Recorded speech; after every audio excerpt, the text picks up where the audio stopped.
Good morning. I'm Frank Bove. I'm from Tucker, Georgia. I work as an environmental epidemiologist, and I'm representing Environmental Community Action, Eco Action. I'm the board chair.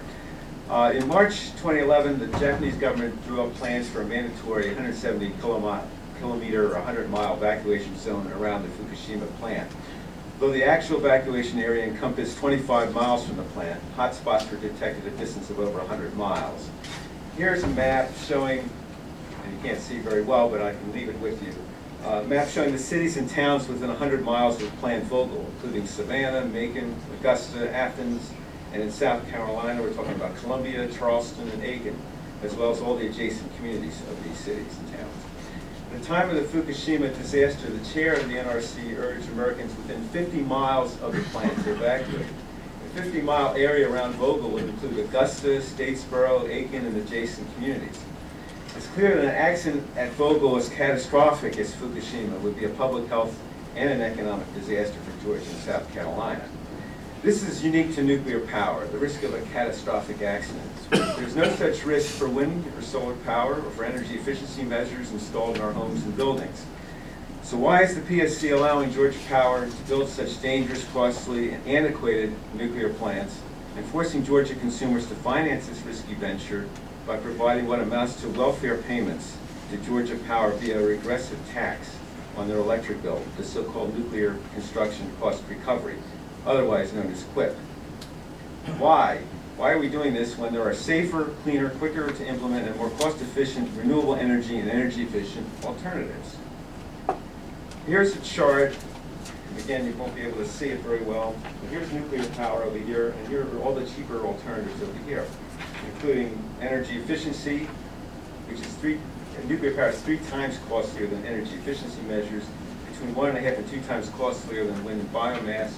In this chart here, gas combined cycle is about 30% less per kilowatt hour than nuclear.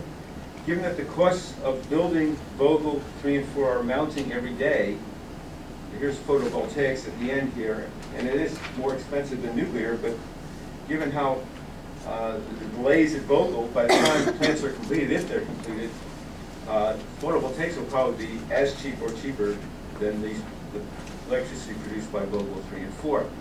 Instead of promoting energy efficiency and renewable energy, which would produce good local jobs in our communities, the PSC has rubber-stamped the construction of Vogtle 3 and 4 and hoisted a regressive nuclear tax on Georgia consumers to bail out Georgia Power. This at a time when the Great Recession has battered Georgia consumers with high unemployment rates and crashing property values. The PSC could regain the trust of Georgia consumers by halting this regressive nuclear tax and shifting the billions of dollars from the construction of Vogtle 3 and 4 to financing renewable energy and the installation of energy efficiency measures and solar panels in our homes and buildings. Every $1 million invested in energy efficiency creates 20 to 25 jobs, depending on the extent of the energy savings that result. A program to install energy efficient appliances, heating and air conditioning systems, hot water heaters, installation of energy efficient windows in homes across Georgia would create many tens of thousands of new construction, trade, and other jobs in our local communities. These retrofits would not only improve home values at a time when home values have been crashing, but would also provide a strong economic boost to our local communities, supporting additional job growth. The PSC can make this happen if it wants to. It's time for the PSC to promote the public interest, to put an end to the regressive nuclear tax and the construction of risky nuclear plants, and mandate that Georgia Power finance renewable energy and energy efficiency measures. Georgia Power is a rich corporation. It should not be receiving welfare payments and bailouts from Georgia consumers. Thank you.